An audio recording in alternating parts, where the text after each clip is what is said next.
Have you ever wanted to make your own tour or production rig, but didn't really know how to start? Well, we're going to find out today. So, I'm Victor Miranda, owner of Vision Maker Productions, and I am here today with Aaron. And you got to remind me how to say that last name of yours, man. That's Craniac. Craniac. Yes, Yeah, yes. It's very similar to Brainiac. That's it how I was is. thinking about the other day. Um, but yes, Aaron Craniac here is the global worship director of Correct. V1 Church, currently the fastest growing church in America. Yeah, So, it's can you crazy. elaborate on that? What is a global worship director? Yeah, so basically what I do, and so V1 Church, it is the fastest growing church in America right now, which is, praise God, is the craziest thing I've ever been a part of. We've only been our church for about 5.5 years too, which Yeah, is no. insane. But what I do is we have three locations. So there's two in New York and one in Indiana. One of which is a load in, load out location. So it's like Mm. being on tour every Sunday. You have to set up the whole church and break it all Oh, down. I'm familiar. Yeah.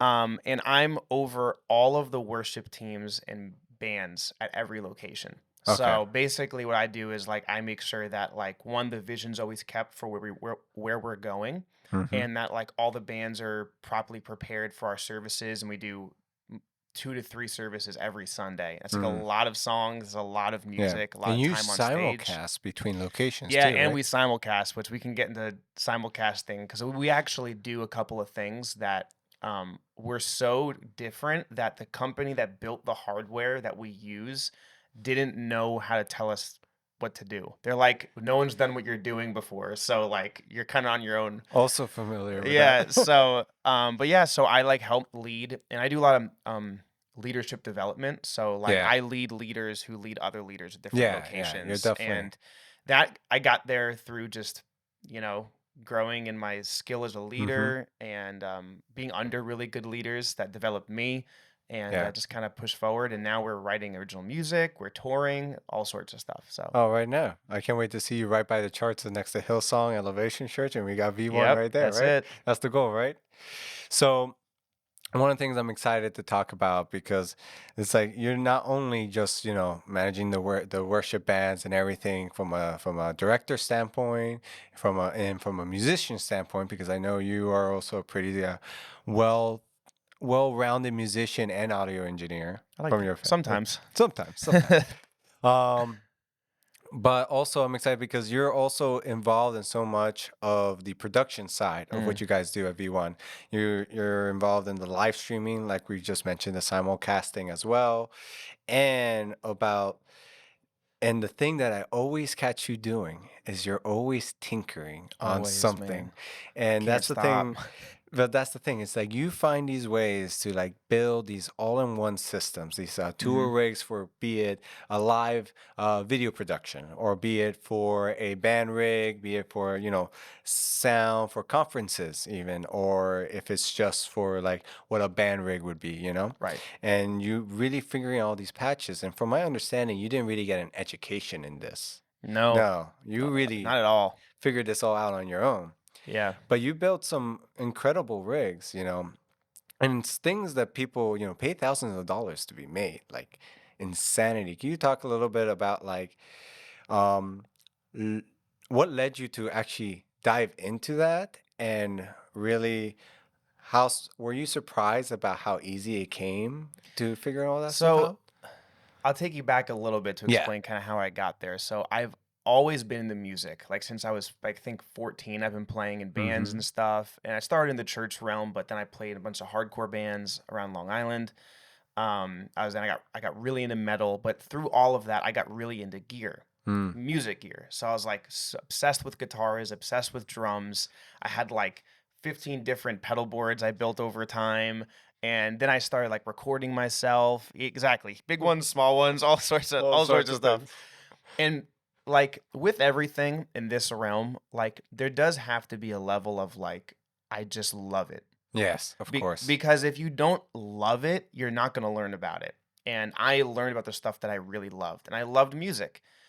And that took me into becoming the worship director at Yes. V1. And I was volunteer for uh, 4.5 years before Hmm. I got hired full time. Now that is my full time job. That's what I do most of the time. Yep. And that same like thought process of how I thought about gear and equipment and the way that I did things started to transition into like live sound equipment. And Mhm. then everything came out of a problem. So like I think what I started doing is like you there's two ways you approach problems. You either like will figure it out yourself and figure out a way to do it and have a solution, or you'll just hire someone to do it. And like the professional realm, there's one of two ways. And some people will just funnel money into like fixing things and just like fix this, fix this, fix this. I'll just throwing Yeah. money at it. And some people are like, well, what's my solution for it? You And that's how I started really getting into you it. can almost say that economy is run on problems and problem solvers. Yes. Exactly. And it's crazy because it's opened up, like, side hustles for Oh, me of yeah. people, like, wanting to, like, "Oh," they see stuff I do, like, "Can you build me one of those?" And it's cool because I love doing that. I love assembling, like, Yeah. rigs and stuff, and the most recent ones have been the most advanced, and they're getting crazier and crazier, and, like, everyone I build, I'm like, "How'd I do that?" I literally look back and I'm like, "How'd I get from here to here?" And it's literally just because I loved it so much, and I saw the need, and I filled it with the information that I gathered, you Yeah, know? I know, one of my corporate clients is looking into having you build a production rig that they can take on to locations since they do conferences across the country, Yeah, that you one's know? gonna be fun. Hopefully, I can dig my fingers into that, so Yeah, no, I know they're getting close to that. Mhm. But so yeah, I understand you definitely have to love like you dive into your passions for sure and then on the tech side, but I think one of the things you were mentioning to me too is that like helping people realize like this is stuff like if you want to do like for a band, having a tour rig is like such a step up, so Yeah. you can have your own in-ear monitor mixes. Like I don't think a lot of local bands or indie bands, I should say, realize the power that it is to have your own one in just plug and play unit Oh, yeah. where you go to any venue and your mixes are dialed in. It's your sound and it's your mix and all you're doing is sending direct feeds to the Yep. house. The house engineer is happy, you're happy on stage, and he doesn't even have to bother you on stage. Yeah, and it's funny you talk about that, like so that's, like, a perfect example of how I got really into this stuff. So, when you people say, like, "Oh, you can control it," right? Hmm. That's That's the whole thing. I started realizing that as I did, like, big events and we did some huge ones, like conferences with, like, Yeah. thousands of people coming, I'm like, "I need to control as much as possible." And I mean that in the best way because, Oh. like, there's variables, and if you randomly, like, stumble into an event or something and it's like chaos, and Hmm. everyone's felt that, and then you realize that you're bringing volunteers into it a lot of the times, or Hmm. friends are helping you or whatever, and it's like, oh, no one knows what to do, only I know what to do, and when you're the only person who knows what to do, it's a disaster, right? Yeah. So what I started doing is like, how do we create systems that make for an ease of use, quick setup, quick breakdown that anyone could learn? And Mm. that's when I really started getting into that. And actually one of them was building a tour rig. It Yeah. was literally like building a rig that was for a surprise tour that I didn't know about, and we had to build it like really quick. Oh, snap. Yeah, yeah. How was that?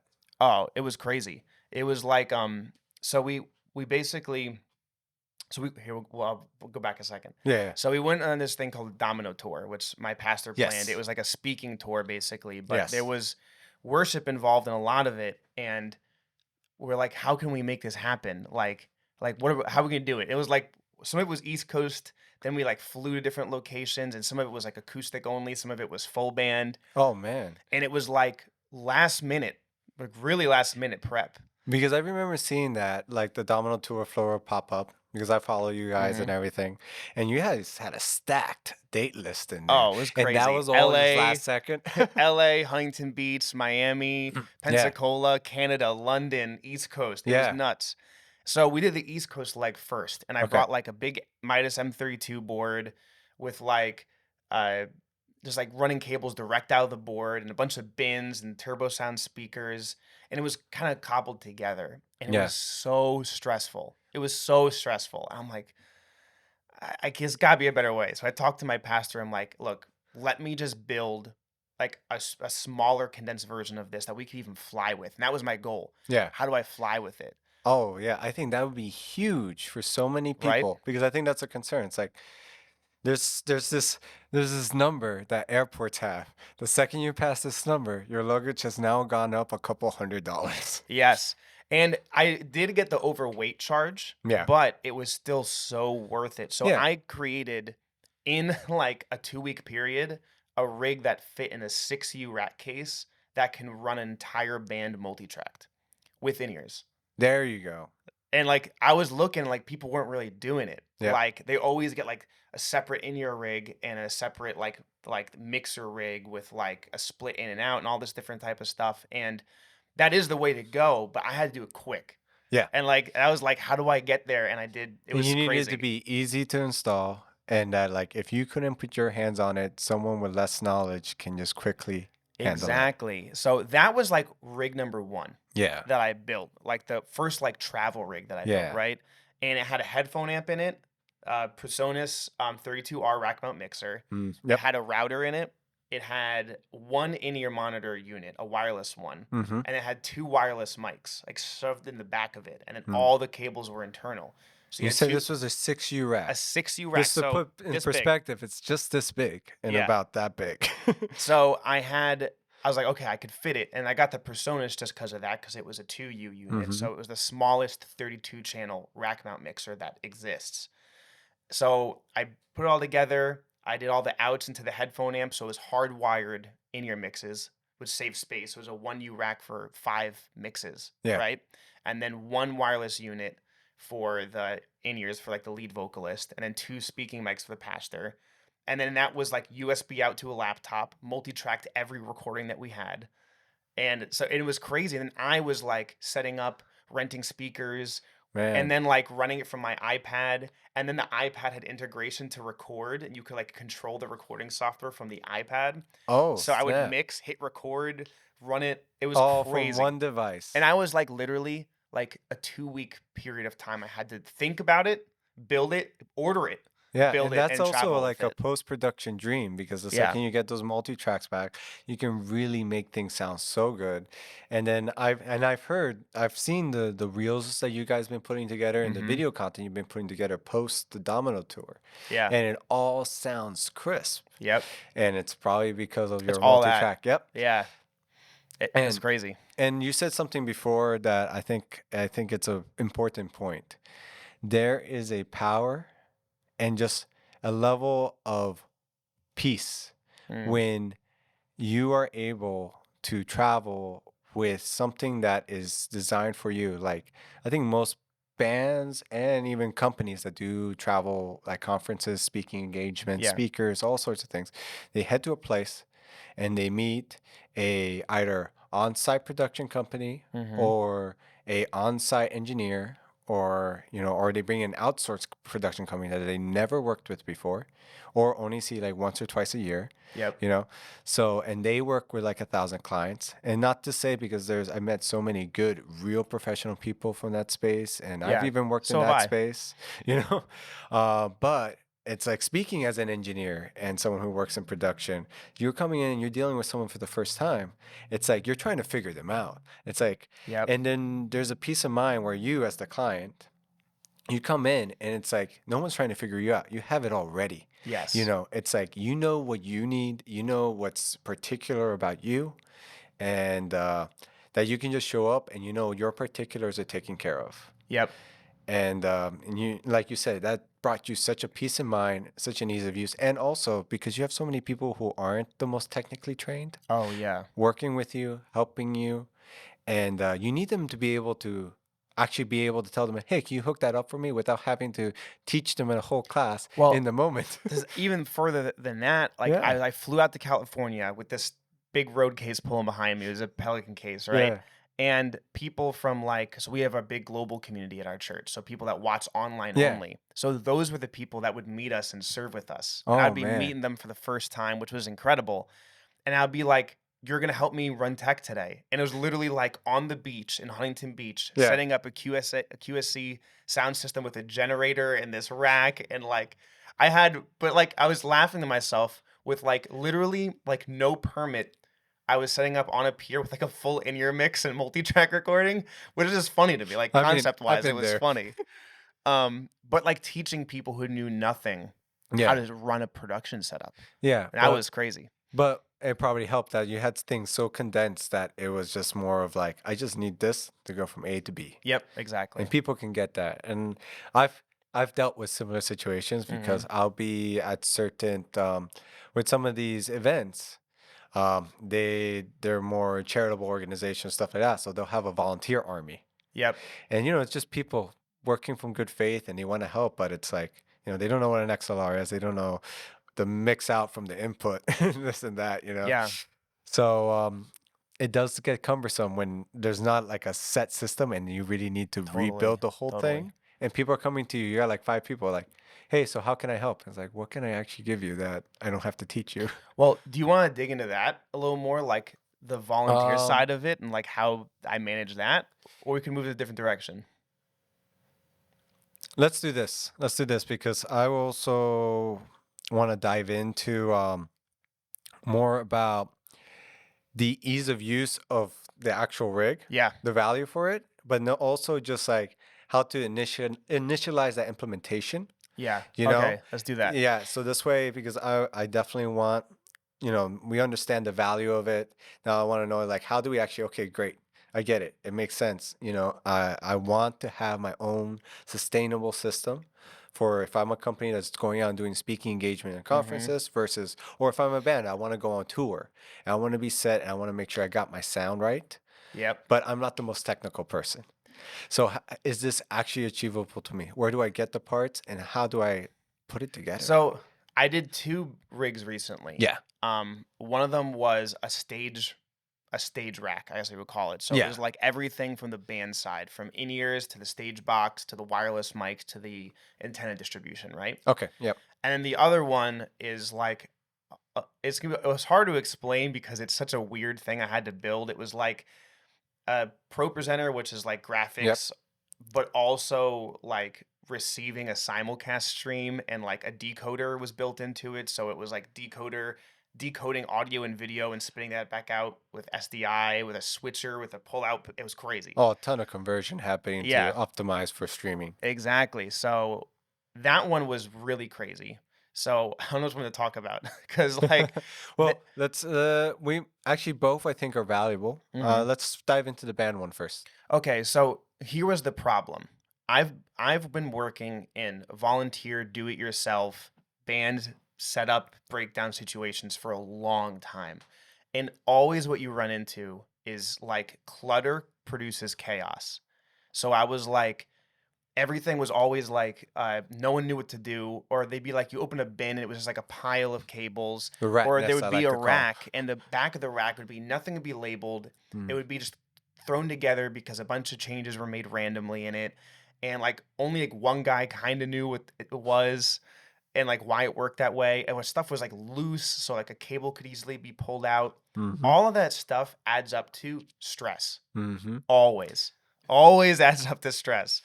So, it's everyone knows you guys are all laughing because, like, you're like, Oh, with the oh. We all See? laugh PTSD. because we already feel the stress just coming. Yes, Yeah. yes, Just all the talking about it. PTSD. All of us have been in those shoes Oh, so man. many times. So, that was my goal. I was like, how am I gonna make this so stable that it's just like I could show it to someone once and they know what to do, Mm. and also as little connections as possible.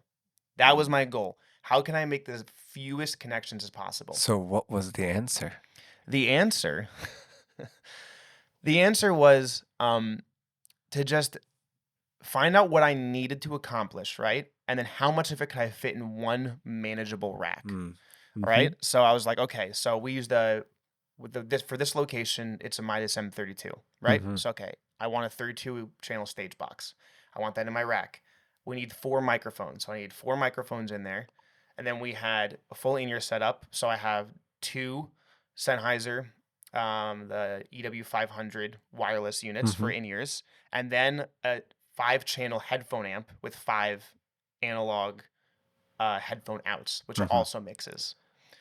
And then I was like, okay, but I also need antenna distribution. So then I got an RF venue Mm-hmm. system for antenna distribution. I'm like, okay, like, and the reason I got the antenna distribution too is like I know there's dropouts and stuff like that, but all this stuff people like that one specifically people freak out Mm, about. I've talked to people a lot and they're like, I just have microphone problems and wireless issues and dropouts. yep. They don't realize though how simple it is to fix that.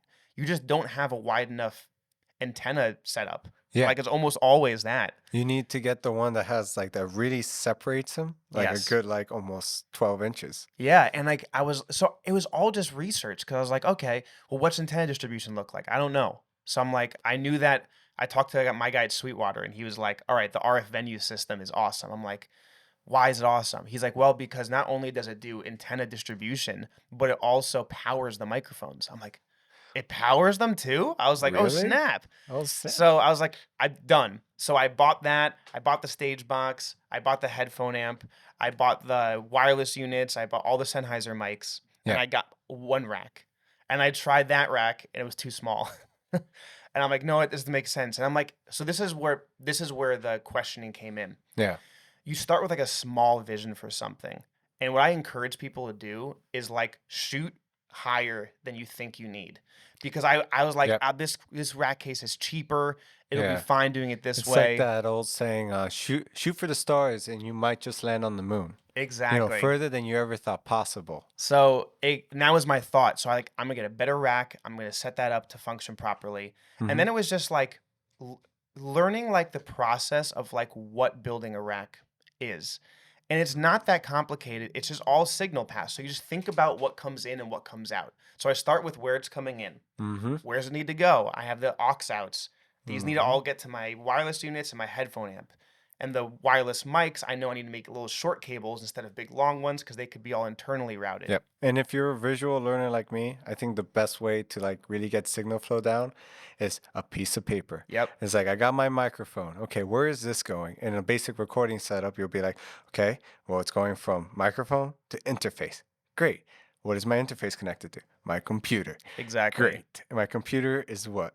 Oh, it's coming back to my headphones, and then I'm hearing it. And there we go. But like Exactly. you can do the same with this. While you're breaking this down, maybe it helps just to write it out on paper so this way you're getting the right signal flow. And always turn your rack on its back, Mm-hmm. put everything in your rack, and then look at it for a little while before drilling everything and be like, does this make sense? I don't think it makes sense. But it was crazy because like I got the RF venue system and it was like it fits perfect. Everything fit in there. And then it was like 4 power supplies it got rid of because they Mm. all cascade out of the RF venue, which also provided isolated power, so cleaner power for all the Mhm. microphone antenna distribution. Less clutter, And less then cables. 2 antenna outs to a Yep. paddle that I put on the side of the stage. In the middle of Brooklyn, the clearest signal you could possibly imagine. No And issues. and that is an achievement in itself because anyone who tries to deal with wireless signals in the city, no, it's a nightmare. Yeah. And a side note, I got SE Electronics. I forget what they're called. Oh man, SE Electronic capsules that were incredible. Best capsules I've ever used on a wireless mic. Better than the Telefunken ones. They're Mm. better than the Neumann one actually. Wow, Which is saying a them lot. some big words you're throwing out I there. know. But so I finished this rack. Yeah. And all you need to do is plug the ASA 50 cable into the back of it, 2 antenna cables out of the back, and power it. And then you just start to think about like, so here's a perfect example of like fun things that like I learned along the way that people like don't think about. And then you do the simple stuff and it's like, oh my goodness. So I was like, well, I want to store my wireless in-ear packs. So I started a rack drawer, right? Mm-hmm. And I got foam and I cut them out so they look nice. But I'm like, but I want them to charge too. Yeah. So I was like, what can I do? I literally got wireless batteries, no wireless battery charger. That doesn't make sense.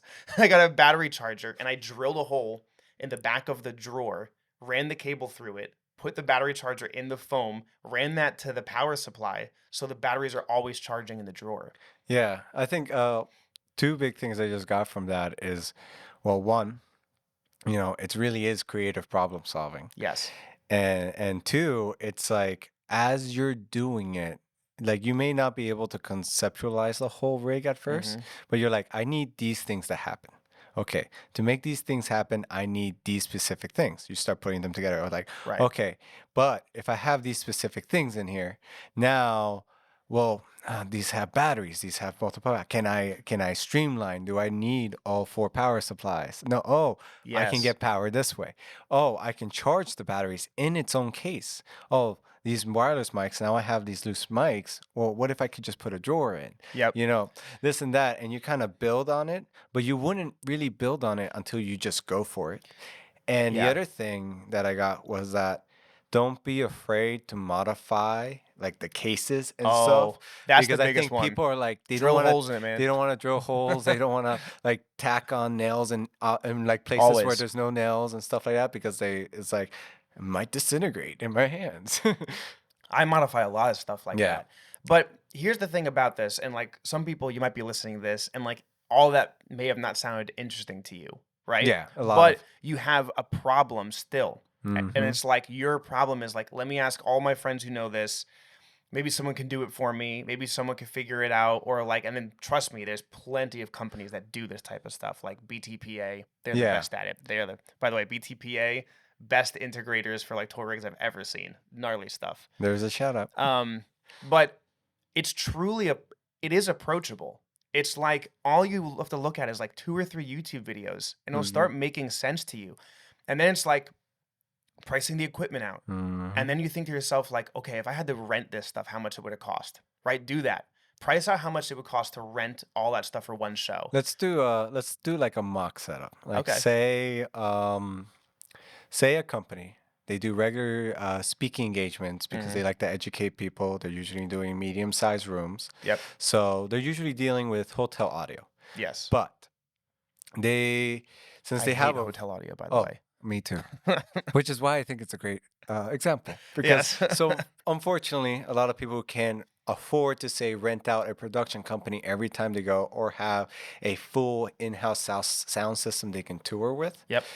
But they want to have something for their speakers so they can go out to each location, make sure every speaker is wireless Mhm. because they want the speakers to be able to be hands-free. Mhm. I think it's a very common ask and just be able to go there and just have things run smoothly. Like what would you say like what does that kind of a rig look like so they can just walk on, they have their mics ready to go and they give one stereo line to the venue. Oh, this is easy. I know it is, This is but an I'm easy just saying one. this is a common one I So feel like a lot of people still people shy away from. people always like that's the one thing, and people also undervalue Mm-hmm. the right equipment, even if it's simple. They're like, it's just the normal speaking thing. It's gonna be fine. And then you get there and there's problems. Someone's not loud enough, and then the Yeah. guy's like talking loud, and the They mic's they freaking buy out. the Amazon Bluetooth mic that's like Ugh, I have $200. seen so much horror stuff that just gives me nightmares. But I uh, think we all have. yeah, it's terrible. It's terrible. Yeah. So what I would do is one, alto speakers. Mm-hmm. Always buy alto speakers if you're on a budget and you want stuff to sound good. They're so cheap for what they do, and like They yeah, pack a like punch. a JBL SRX 15-inch speaker sounds incredible, but like for what? $350 you can get like a 12 to 15-inch powered speaker from Alto. Yep. You get 2 of those, put them on speakers. You get a Behringer XR 12, Yep. right? So you have 4 XLR inputs and you get a bunch of 1/4-inch inputs. Yep. You could put All rack mountable. all rack mountable, right? So let's say you wanted to build a little rack. So you get a little tiny $150 rack that's like this big, what, 6U, 4U. Yeah. You put the XR in Or there. you probably. You put 2 wireless mics in there. If you want 2 dual wireless mic setups, Yep. and pop them in there, get a little power supply, pop that in there, power all of them.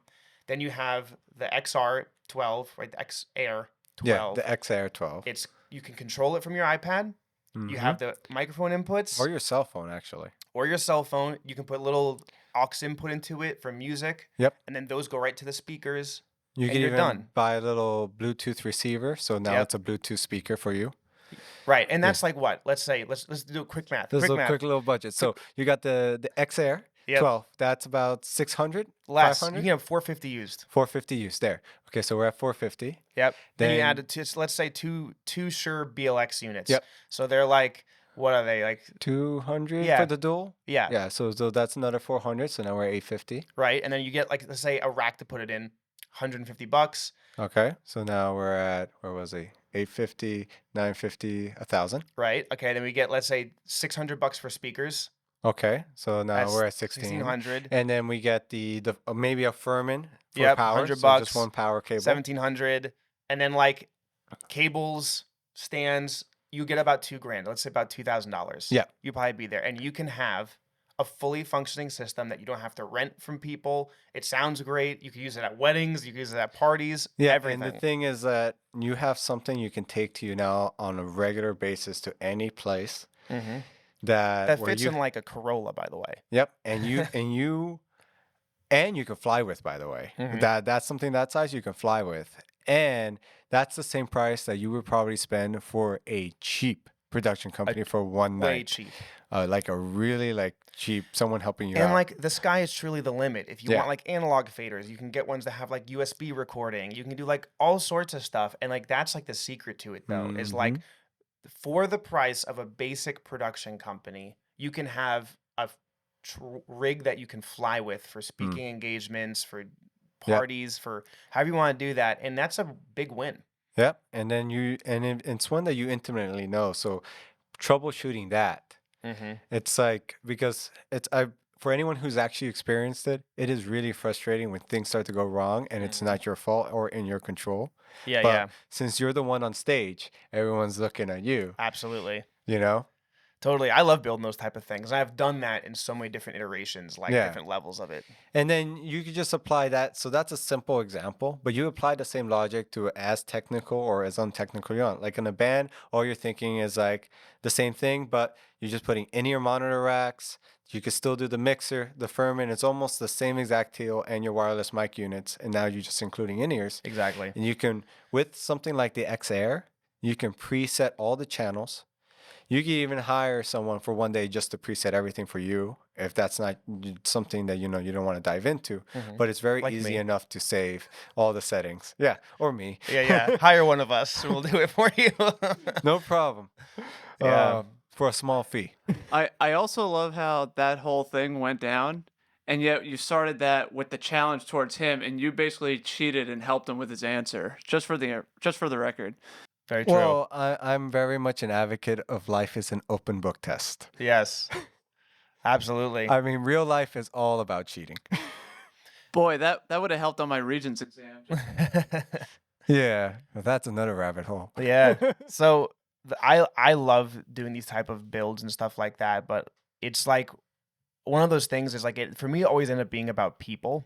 Yeah. And like in the realm that I work in the church realm, I refuse to let stuff rise and fall on one person. And I think that's where all this really came into and why like Mm.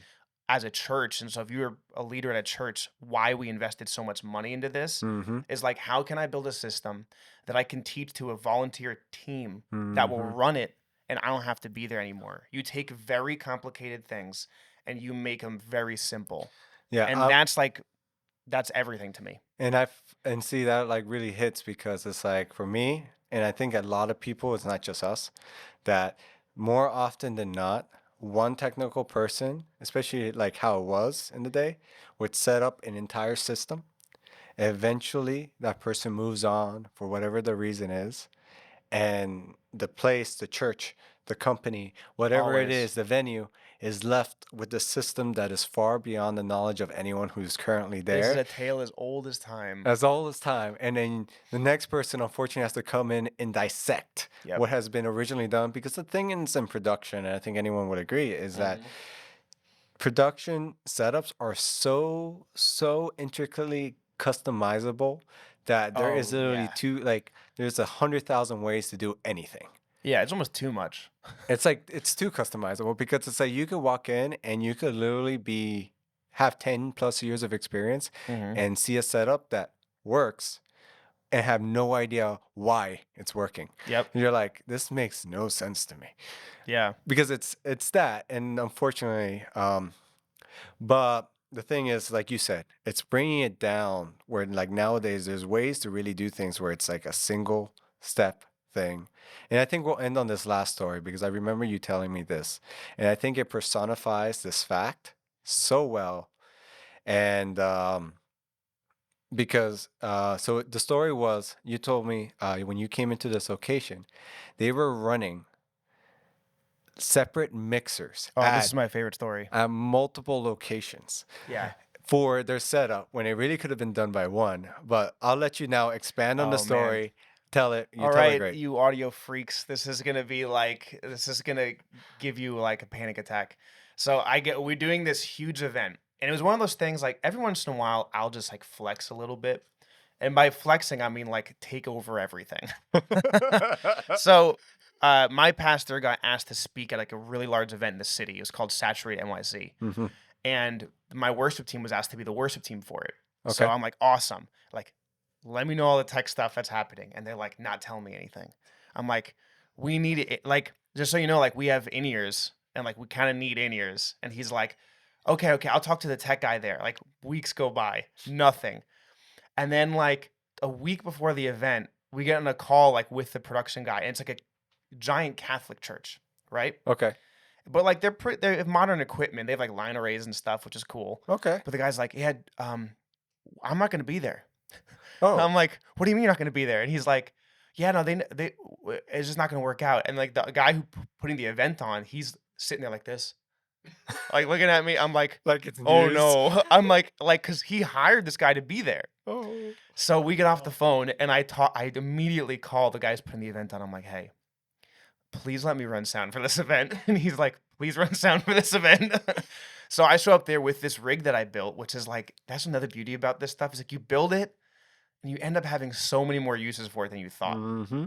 So I get there and it's like, Mm. they had stuff like a choir and like an orchestra and they Mhm. had an M32 with 2 stage boxes.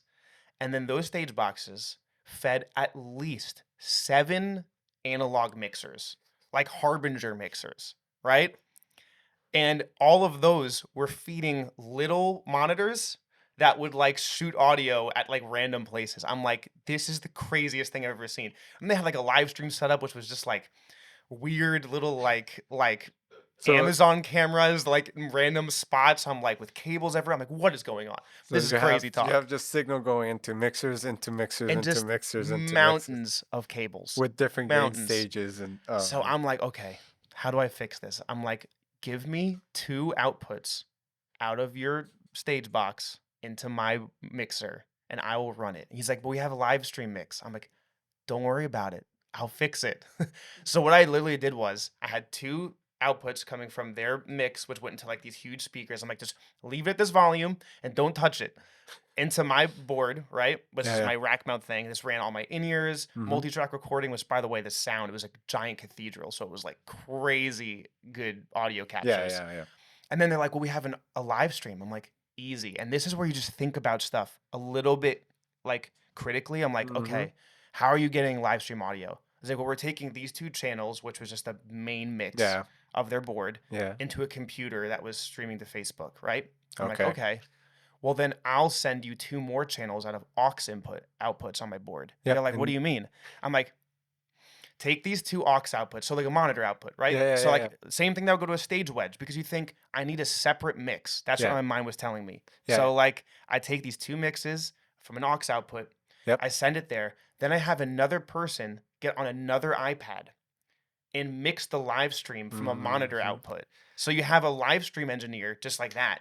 Yep. I was literally having this exact conversation today with a client, Yeah. and it's just you're explaining. It's like, okay, you would just need to know: does the board have a what's called on older, more simple boards? It's called a Yes. monitor out, or does it have an aux out? More commonly is the term, and if it does. Because then what essentially is happening, you know how you have your fader set for a mix going out your main out? There's a separate set, which usually are knobs on analog or an additional set of Mm-hmm. faders on digital that you set for the live stream. So the live stream can get its own specialized mix versus your speakers because they Right. have different needs.